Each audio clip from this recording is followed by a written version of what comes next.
नमस्कार दोस्तों, मैं राजीव कुमार आप सभी को आरबीएस स्टडी पॉइंट पर हार्दिक स्वागत करता हूं। तो चलिए आज हम शुरू करते हैं फिजिक्स। यहां से आज के बाद हम पर डे एक एक वीडियो डालेंगे फिजिक्स का। एक वीडियो में एक चैप्टर कवर करने का प्रयास करेंगे और जैसे ही ये चैप्टर ख़त्म होता है उसके बाद इस चैप्टर से संबंधित हम ऑब्जेक्टिव क्वेश्चन भी यहाँ पर सॉल्व कराएंगे।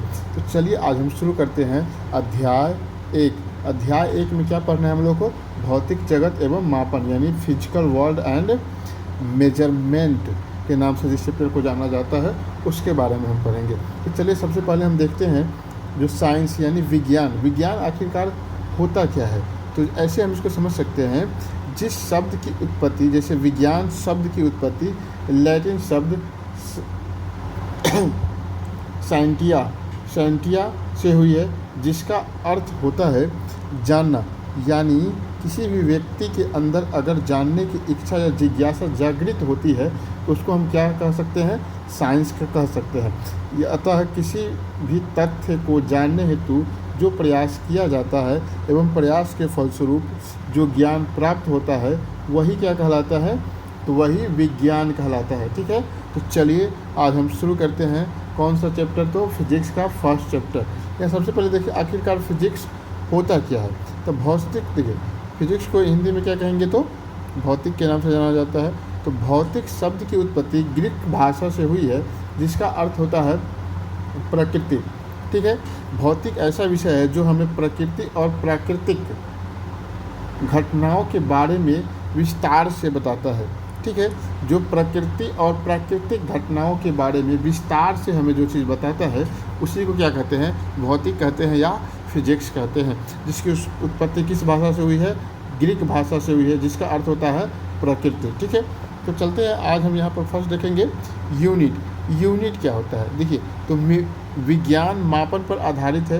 किसी भी क्वांटिटी की माप हेतु मानक माप की आवश्यकता होती है।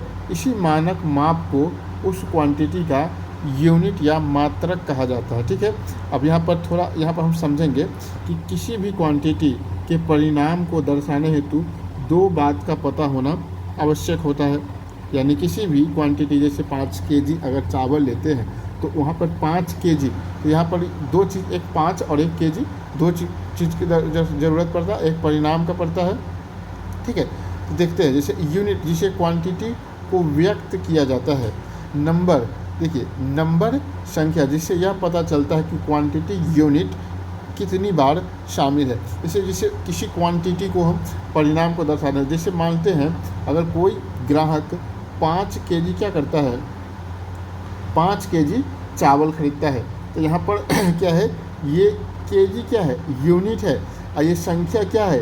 ये kg यूनिट कितना बार यूज हुआ है। यानी अगर कोई इंसान 5 kg चावल खरीदता है तो 1 kg यानी 1 यूनिट हुआ, प्लस फिर 1 kg, प्लस फिर 1 kg, प्लस फिर 1 kg और प्लस फिर 1 kg, यानी 5 बार 1 kg। अगर ये डिमांड करता है तो इसको सम्मिलित रूप से अगर हम जोड़ेंगे तो क्या लिख सकते हैं? 5 और kg लिख सकते हैं, यानी 5 kg। तो यानी 5 kg चावल क्वांटिटी को अगर दर्शाने के लिए तो उसमें क्या ज़रूरत पड़ता है? तो क्वांटिटी में यूनिट का जब ज़रूरत पड़ता है और नंबर का भी ज़रूरत पड़ता है। जैसे मान लीजिए 1 kg, तो 1 लिखेंगे और kg लिखेंगे, लेकिन 1 को हम इनविजिबल मानते हैं, 1 नहीं लिखते हैं, इसीलिए इसको केवल kg कहते हैं। उदाहरण के लिए जैसे टेबल की लंबाई 4 मीटर है। ठीक है, तो यहाँ पर मान लेते हैं ये कोई अगर टेबल है ये, तो इसमें जो इसको मीटर से 4 बार मापा हो गया तो इसका लंबाई कितना हुआ? 4 मीटर हुआ। तो यानी लिख सकते हैं metre plus metre plus metre plus metre, ये चारों को जोड़ेंगे तो 4 मीटर। यानी टेबल की लंबाई को अगर हम दर्शाने के लिए अगर 1 मीटर से ज़्यादा है तो क्या करेंगे? नंबर का यूज होगा और यूनिट का यूज होगा। नंबर क्या है? 4, यूनिट क्या है? मीटर, यानी 4 मीटर इसको हम कह सकते हैं। चलिए अब देखते हैं भौतिक राशि, फिजिकल क्वांटिटीज़ क्या होता है। देखिए, भौतिक के नियमों को जिन पदों में व्यक्त किया जाता है उसे भौतिक राशि कहते हैं। यह 2 प्रकार का हो सकता है। भौतिक राशि कितने प्रकार का होगा? दो प्रकार का होगा। एक होगा मूल राशि यानी बेसिक क्वांटिटी, वे राशियाँ जो स्वतंत्र मानी जाती है मूल राशि कहलाती है। जैसे उदाहरण के लिए लंबाई, क्या लंबाई में लंबाई के अलावा कुछ और आता है? नहीं ना आता है, तो यह क्या कहा जाएगा? मूल राशि कहलाती है। द्रव्यमान में केजी आएगा और कुछ आ रहा है? नहीं ना आ रहा है, तो ये जैसे समय को सेकेंड से मापते हैं, ठीक है, तो इस प्रकार से हम देख सकते हैं, ठीक है। और जैसे व्युत्पन्न यानी डिराइव क्वांटिटी क्या होता है? वे भौतिक राशि है जो मूल राशि की सहायता से व्यक्त की जाती है, व्युत्पन्न राशि कहलाती है। जैसे वे राशि जो मूल राशि की सहायता से उत्पन्न किया जाता हो। जैसे यहाँ पर उदाहरण के लिए तौर पर हम देखेंगे, यहाँ पर बात किया गया है आयतन का। आयतन का मान लेते हैं, अगर हम किसी घनाभ का आयतन निकालते हैं तो क्या होता है? LBH होता है, ठीक है। यहाँ पर L में भी लंबाई है, ब्रेथ में भी क्या लंबाई ही होगा, और हाइट में भी क्या होगा? लंबाई ही होगा। तो इसको L यानी लिख सकते हैं, इसको हम क्या लिख सकते हैं? लंबाई को मीटर में डोनेट करते हैं, फिर ब्रेथ को भी मीटर में डोनेट करते हैं, और हाइट को भी क्या करेंगे? मीटर में, यानी ये मीटर क्यूब हो गया, ठीक है। इसी यहाँ L को लंबाई को मीटर में लिखेंगे तो ये केवल मीटर हुआ, लेकिन इसमें कितना मीटर है? 3 मीटर को आपस में गुना करके बनाया गया है। 3 मीटर को आपस में गुना करके बनाया, इसको लिख दिए मीटर क्यूब। यानी ये जो व्युत्पन्न राशि हुआ, ये क्या हुआ? मूल राशि के सहायता से बना है। यानी वैसी राशि जो मूल राशि के सहायता से बना हो, उसको क्या कहेंगे?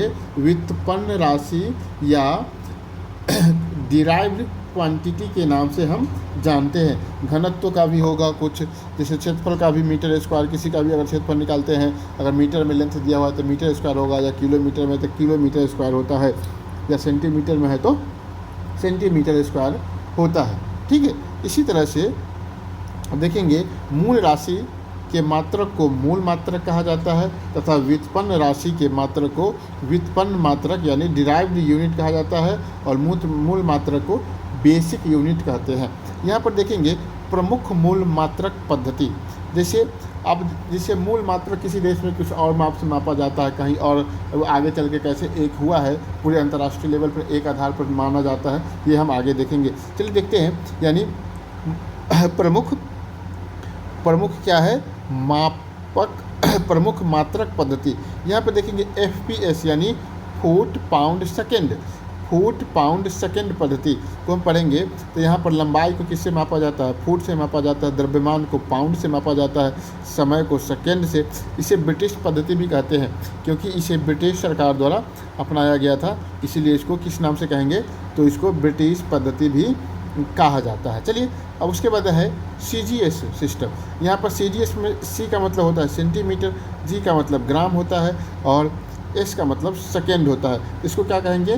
CGS पद्धति के नाम से जाना जाता है। यहाँ पर लंबाई के लिए सेंटीमीटर, द्रव्यमान के लिए क्या है? तो ग्राम है, और सेकेंड समय के लिए क्या है? तो सेकेंड है। ये किसके द्वारा अपनाया गया था? तो ये फ्रांस के द्वारा, यहाँ पे लिखना भूल गए हैं, तो ये किसके द्वारा चलाया गया था? तो फ्रांस के द्वारा चलाया गया था। वहीं पे आप देखते हैं MKS पद्धति, मीटर किलोग्राम सेकेंड। यहाँ पर देखो, लेंथ के लिए मीटर, द्रव्यमान के लिए केजी, और सेकेंड के लिए टाइम के लिए सेकेंड। यहाँ पर एक बात ध्यान देने योग्य है, देखिए यहाँ पर FPS पद्धति हो गया, या CGS पद्धति हो गया, या MKS पद्धति सिस्टम हो गया। इसमें सभी के लिए समय के लिए सेकेंड का ही उपयोग किया गया है। ये आपसे पूछा जा सकता है क्वेश्चन कि तीनों पद्धति, FPS पद्धति, CGS पद्धति या MKS पद्धति में क्या समानता है, किसके लिए एक ही शब्द का यूज हुआ है या एक ही मात्रक का यूज हुआ है?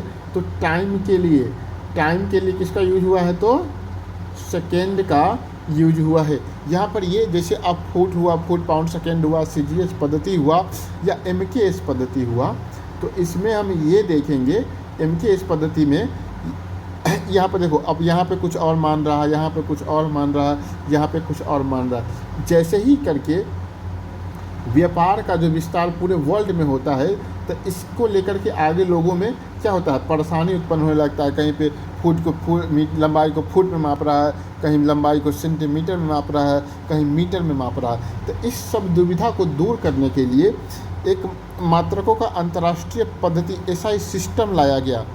क्या लाया गया? सिस्टम ऑफ इंटरनेशनल लाया गया। या देखते हैं तो सबसे पहले बात है 1960 की। पेरिस में आयोजित 11वें मापतौल महासम्मेलन में अंतर्राष्ट्रीय मात्रक पद्धति को अपनाया गया। ठीक है, सॉरी 1960 नहीं, 1970 में पेरिस में आयोजित 11वें मापतौल महासम्मेलन को अंतर्राष्ट्रीय मात्रक पद्धति सिस्टम ऑफ इंटरनेशनल जिसको कहा जाता है उसको क्या किया गया? अपनाया गया। उसके बाद इसका 1970 में आयोजित 14वें मापतौल महासम्मेलन में मोल को मूल मात्रक के रूप में सम्मिलित किया गया। सॉरी, ये 1960 ही होगा। 1960 में पेरिस में आयोजित 11वें मापतौल सम्मेलन में अंतर्राष्ट्रीय मात्रक पद्धति को अपनाया गया। ठीक है, फिर 1970 में जब इसका बैठक होता है तो मापतौल महासम्मेलन में मोल को भी मूल मात्रक के रूप में सम्मिलित कर लिया गया। ठीक है, ये बात आप ध्यान रखेंगे। एसआई का पूर्ण नाम क्या होता है? तो सिस्टम ऑफ इंटरनेशनल यूनिट्स होता है। एसआई यूनिट्स का पूर्ण नाम ये हम देख चुके हैं। एसआई के सात मूल मात्रक में से, जैसे देखिए एसआई के सिस्टम ऑफ इंटरनेशनल में अगर बात करें मूल मात्रक कितना है, मूल मात्रक की संख्या कितना है? तो 7 है। ये 7 कौन कौन है और इसको किस किस से लेटर से डिनोट किया जाता है वो हम यहाँ पे देखेंगे। जैसे लंबाई को क्या कहा? मीटर में मापते हैं। लंबाई को मापने के लिए मीटर में, ऐसे देखिए सीजीएस में सेंटीमीटर में है, एफपीएस में फुट में है और एमकेएस में मीटर में है। तो यहाँ पे अलग अलग जगहों पे अलग अलग था। इस सभी क्राइटेरिया को यानी इस सभी दुविधाओं को दूर करने के लिए एक जगह एक सिस्टम ऑफ इंटरनेशनल का के सहमति बना था। वहाँ पे लंबाई के लिए क्या हुआ? तो मीटर का यूज किया जा गया। किसके लिए? मीटर के लिए। इसको सूचित किया जाता है तो स्मॉल एम से सूचित किया जाता है। ये बात भी ध्यान रखना है, ना कि कैपिटल एम से सूचित कर देना है। ठीक है, द्रव्यमान की बात करें तो किलोग्राम, यहाँ पे ये भी ध्यान रखना है स्मॉल के और स्मॉल जी लिखना है, न कि अगर हम इसी को अगर कैपिटल के और कैपिटल जी लिख दे तो ये गलत हो जाएगा। ये क्या हो जाएगा? गलत हो जाएगा। यानी स्मॉल के और स्मॉल जी ही हम द्रव्यमान के लिए, द्रव्यमान को किलोग्राम अगर डिनोट करते सूचित करते हैं तो के स्मॉल और जी स्मॉल ही रखेंगे।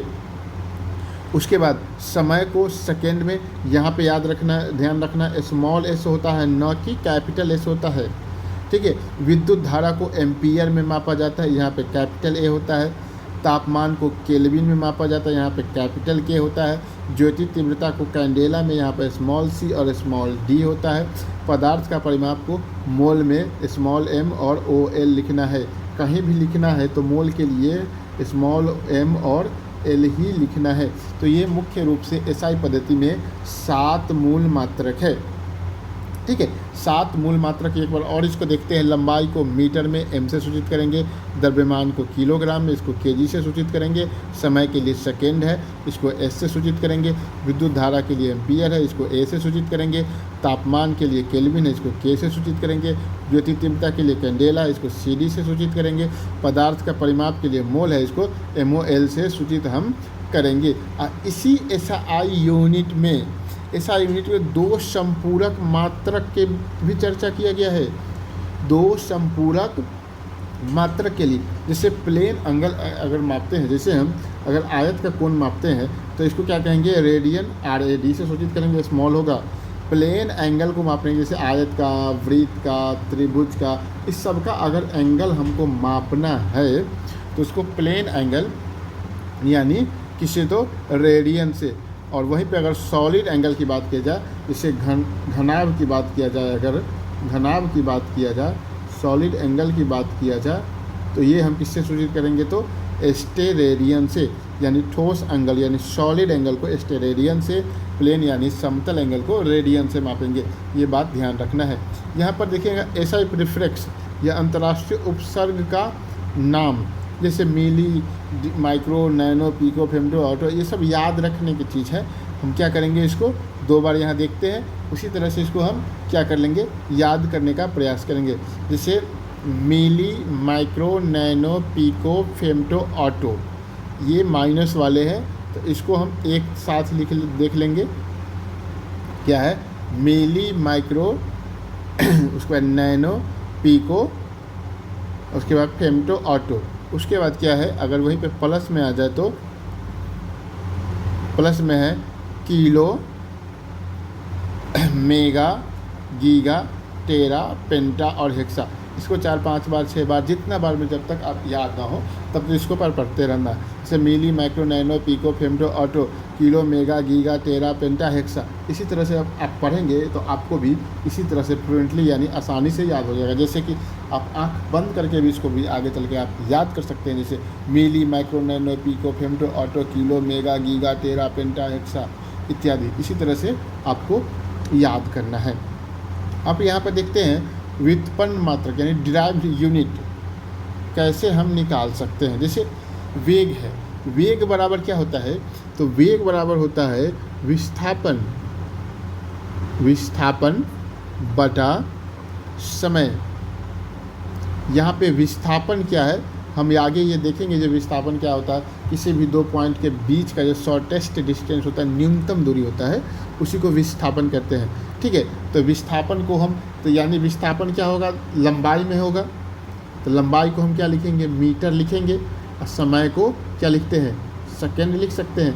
यानी यही न है, इसका यूनिट हो गया मीटर पर सेकेंड। यानी ऐसे निकाल सकते हैं। अगर इसको हम शॉर्टकट में लिखें तो मीटर सेकेंड -1। अगर कोई चीज़ बटा में होता है यानी नीचे होता है, नीचे, तो जैसे ऊपर जाएगा तो उसमें -1 लगता है। ये बात आपको ध्यान रखना है। उसके बाद चलते हैं, देखते हैं बल। बल क्या है, तो बल बराबर द्रव्यमान की इंटू क्या होता है, त्वरण। यानी F बराबर क्या होता है, ma। वहाँ पर m क्या है, द्रव्यमान है, और a क्या है, त्वरण है। तो इसको हम ऐसे लिख सकते हैं, जैसे द्रव्यमान को तो m लिखेंगे, त्वरण का क्या होता है, मीटर पर सेकेंड स्क्वायर। यहाँ पे m अलग है, ये मास वाला m है, न कि ये मीटर वाला m है। ठीक है, तो इसको हम ऐसे मास वाले m को क्या लिखेंगे, kg लिखेंगे।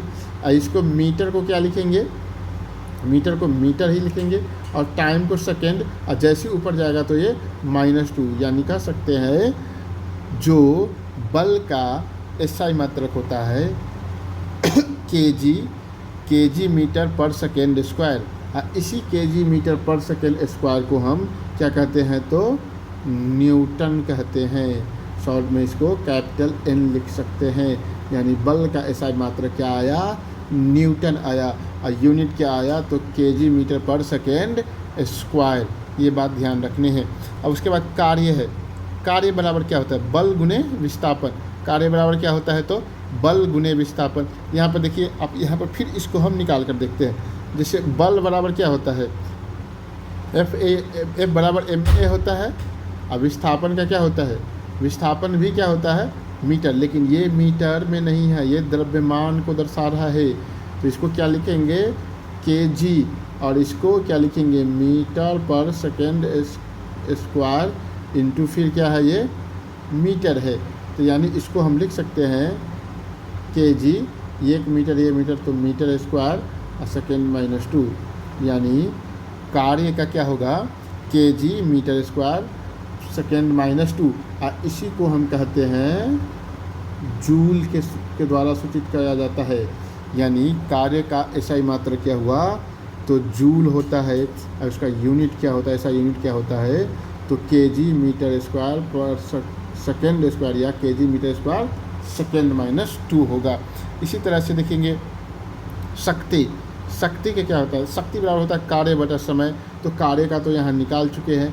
समय जैसे कार्य का क्या निकाले हैं, यही तो यहाँ पर तो निकाले हैं। कार्य का क्या निकाले हैं, तो ये निकाले हैं kg मीटर स्क्वायर सेकेंड -2। और शक्ति बराबर क्या होता है, कार्य बटा समय। इसका समय लिखेंगे, समय का सेकेंड। यानी हम लिख सकते हैं, जैसे ही इसको हम अगर बराबर करेंगे तो kg मीटर स्क्वायर, और ये सेकेंड ऊपर जाकर तो एक और माइनस, यानी सेकेंड -3। या ऐसे लिख सकते हैं। इसी को हम लिखेंगे वाट के नाम से सूचित करते हैं। या इसका एक और तरीका है, जैसे यहाँ पे है, इसको हम संपूर्ण रूप से क्या लिखते हैं, जूल। यानी जूल पर सेकेंड, इसी को कहा जाता है वाट। यानी कार्य का SI मात्रक क्या है, एसआई मात्रक वाट है और एसआई यूनिट क्या है तो जूल पर सेकेंड है। ये बात आप ध्यान रखेंगे। अब वहाँ पर देखना है अब प्रमुख व्युत्पन्न भौतिक राशि तथा उसके एसआई मात्रक। इससे क्षेत्रफल का क्या होता है मीटर स्क्वायर। यहाँ पर देखो एक से अधिक मूल मात्रक का उपयोग करके क्या करते हैं व्युत्पन्न भौतिक राशि को हम प्राप्त कर सकते हैं। तो क्षेत्रफल का क्या होगा मीटर स्क्वायर होगा, आयतन का मीटर क्यूब होगा, घनत्व का kilo KG kilogram metre minus cube होता है। इसी तरह वेग का क्या होगा मीटर पर सेकेंड होगा, त्वरण का मीटर पर सेकेंड स्क्वायर होता है, बल का क्या होता है न्यूटन होता है, संवेग का क्या होता है किलोग्राम मीटर पर सेकेंड होता है।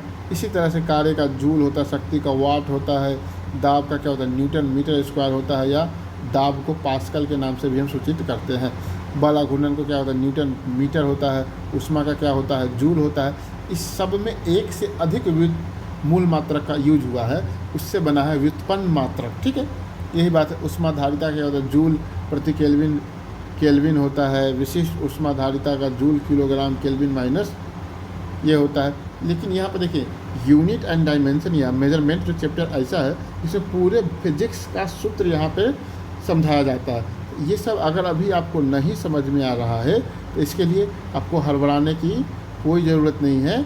जैसे ही ये आगे चल कर के ये चैप्टर ख़त्म होगा ऐसे भी यूनिट एंड डायमेंशन चैप्टर जो होता है पूरा फिजिक्स ख़त्म होने के बाद ही ख़त्म होता है, क्योंकि ये कोई एक चैप्टर अलग से नहीं है। इसमें सभी चैप्टर के फार्मूला और उसके बारे में इसमें उसका बीमा निकालना है, उसका यूनिट निकालना है, ये सब ऐसा यूनिट निकालना है, ये सब निकालना पड़ता है। इसलिए ये अभी ना समझ में आए तो हड़बड़ाना नहीं है। आवृत्ति का क्या होता है हर्ट्ज होता है, अभी याद करने की कोशिश करेंगे जो हमको याद करना है। ठीक है, उसके बाद है किस डायमेंशन यानी वीमा के बारे में पढ़ना है इसमें। तो वीमा क्या होता है तो इसमें देखेंगे किसी भौतिक राशि का मात्रक प्राप्त करने के लिए मूल मात्राओं पर लगाए जाने वाले घात यानी जिसको पावर कहते हैं वो उस भौतिक राशि का वीमा कहते हैं। जैसे उदाहरण के लिए अगर बात करें वेग, तो वेग बराबर क्या होता है वेग बराबर होता है दूरी बटा समय। तो दूरी को हम क्या करेंगे दूरी को लंबाई में सूचित करते हैं, समय को यानी सेकंड में करते हैं। तो इस उदाहरण के वेग की विमा लंबाई में 1 और समय में 1 है। इस पर क्या है समय पर पावर -1 है और लंबाई पर पावर 1 है। एक ये इनविजिबल रहता है, ये बात आप ध्यान रखेंगे। तो इस भौतिक राशि की अगर हम विमा निकालते हैं तो इसको बड़े ब्रैकेट में इस तरह से हम लिखेंगे। लंबाई के लिए क्या लिखेंगे L लिखेंगे और समय के लिए क्या लिखेंगे टाइम को T लिखते हैं और T पर कितना पावर वही। यही होता है वेग का विमा हो गया। ये हम देखेंगे आगे कैसे निकालते हैं। तो भौतिक राशि की विमा व्यक्त करने के लिए उस राशि को बिग ब्रैकेट के अंदर लिखा जाता है। जैसे यहाँ पर देखेंगे वेग का विमा निकालना है, वेग का विमा निकालना है, त्वरण का विमा निकालना है। इस तरह से आप निकाल करके देख सकते हैं। ठीक है, जैसे वेग का विमा हम यहाँ पर निकाल कर दिखा दिए, त्वरण का भी आगे हम दिखाएंगे। जैसे यहाँ पर देखना है अगर किस भौतिक राशि के लिए कौन बीमा यूज होता है ये आपको याद करना होगा। इसको बिना याद किए हुए कोई उपाय नहीं, इसको अंतिम उपाय है, इसको हर हाल में हमको याद कर जाना है। जैसे द्रव्यमान के लिए कैपिटल M, लंबाई के लिए कैपिटल L, समय के लिए कैपिटल T, ताप के लिए केल्विन अथवा H का भी हम उपयोग करते हैं कहीं कहीं, लेकिन ज़्यादातर हम केल्विन का उपयोग करेंगे। विद्युत धारा के लिए I का भी करते A का भी करते हैं, लेकिन हम ज़्यादातर A का उपयोग करेंगे। ज्योति तीव्रता के लिए कैपिटल C का उपयोग करेंगे। अब पदार्थ का परिमाप के लिए हम मोल का उपयोग करेंगे। तो आपको ज़्यादातर मेन रूप से अगर बीमा निकालने की बात आए तो इस तीनों का यूज होता है। इस इधर का नीचे वाला का यूज बहुत ही कम देखा जाता है और एग्ज़ाम में भी क्या होता है बहुत कम पूछा जाता है। ये भी बात ध्यान रखना है।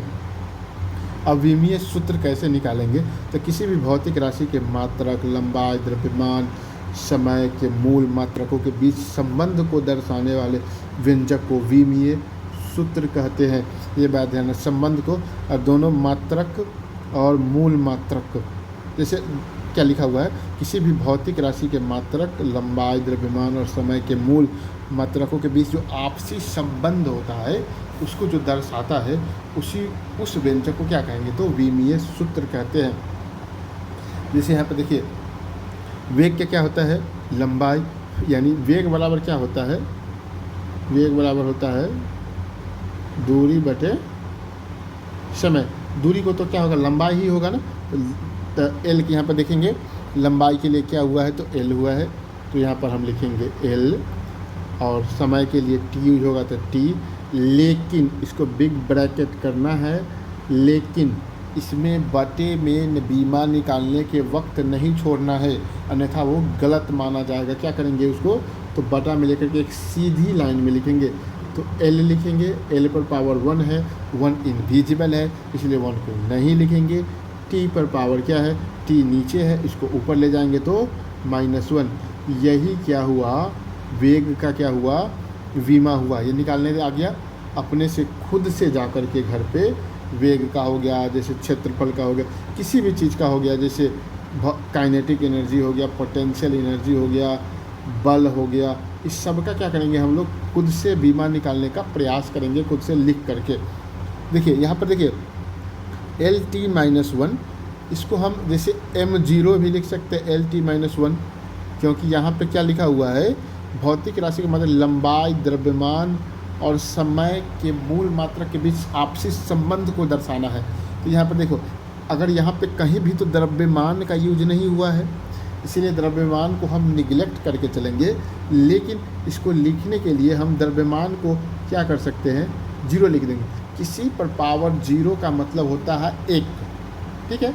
और ये लिखेंगे T-1 हम लिख सकते हैं, ऐसे भी लिख सकते हैं और ऐसे भी लिख सकते हैं, लेकिन ज़्यादातर ऐसे लिखना सही माना जाएगा। ये भी सही है, लेकिन ज़्यादातर लोग ऐसे लिखा करते हैं, ठीक है, परंतु ये आवश्यक नहीं है। चलिए ठीक है। उसके बाद प्रमुख भौतिक राशि एवं उनके विमीय सूत्र यहाँ से देखते हैं। वेग को कैसे निकाले हैं, तो वेग बराबर होता है विस्थापन बटा समय।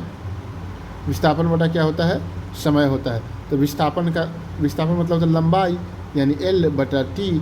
तो L बटा T और बटा में छोड़ना नहीं है, तो इसको क्या कर देना है, LT-1। यहाँ पर एक टाइप है, यहाँ पर LT-1 इस तरह से लिखा जाएगा। जैसे त्वरण, वेग बटा समय, तो यहाँ पर देखेंगे वेग का तो हम निकाल लिए हैं, क्या है LT-1, और तो समय का क्या होता है T। तो इसको हम लिख सकते हैं LT, ये T नीचे से माइनस ऊपर जाएगा तो -2, यानी ये हो गया, किसका हो गया, LT-2 हो गया, त्वरण का हो गया। इस तरह से घनत्व का देखेंगे तो घनत्व बराबर क्या होता है, द्रव्यमान बटा आयतन, ठीक है। और द्रव्यमान मतलब क्या हो गया, भार। तो भार को हम, द्रव्यमान को किस में सूचित किया था, विमीय सूत्र तो m। और आयतन का क्या होता है, आयतन में का LQ होगा। तो यहाँ पर देखेंगे m पर पावर 1 तो उसको नहीं लिखेंगे, L पर पावर -3 इसको लिख देंगे और इसको बड़े ब्रैकेट, बिग ब्रैकेट के अंदर कर देंगे। यही क्या हो गया, घनत्व का क्या हो गया, विमीय सूत्र हो गया। उसी तरह से बल का है, तो द्रव्यमान बटा त्वरण। अब देखिए यहाँ पर द्रव्यमान को किससे सूचित करेंगे, तो द्रव्यमान को लिखेंगे kg बटे त्वरण का, गुणे त्वरण। तो त्वरण को क्या होता है, लिखते हैं मीटर पर सेकेंड स्क्वायर, ठीक है, ये नहीं लिखते हैं। तो यहाँ पर देखेंगे kg के लिए, द्रव्यमान के लिए कैपिटल M होता है, ठीक है। उसके बाद मीटर, यानी मीटर के लिए L होता है, और समय के लिए क्या होता है T, और T पर पावर -2 लिखेंगे। यहाँ पर लेकिन बटा में नहीं छोड़ना है, तो MLT-2 ये किसका हो गया, तो ये निकल गया बल का। ये देखिए कितना आसान है किसी भी चीज़ का विमीय फार्मूला निकालना। इसमें एक चीज़ हर जगह मिस टाइपिंग है, इसमें ये लगाना है। उसके बाद संवेग, संवेग बराबर क्या होता है, तो द्रव्यमान गुने वेग, इसको कहते हैं संवेग। तो इसको द्रव्यमान को क्या करेंगे, kg, यानी इसको लिखेंगे kg, ठीक है, गुने वेग बराबर मीटर पर सेकेंड, ठीक है। यहाँ पर देखेंगे kg को m, मीटर को लिखेंगे l और सेकेंड को लिखेंगे t। ये इसको बिग ब्रैकेट में करेंगे, ml, किसी को बटा में छोड़ना नहीं, इसको ऊपर ले जाएंगे। यही हो गया किसका, संवेग का विमीय सूत्र निकल कर आ गया। उसी तरह से कार्य का, तो बल इंटू दूरी होता है, कार्य बराबर क्या होता है, तो बल इंटू दूरी। यहाँ पर बल बराबर होता है एफ ए, फिर एम ए इंटू दूरी का हो गया मीटर।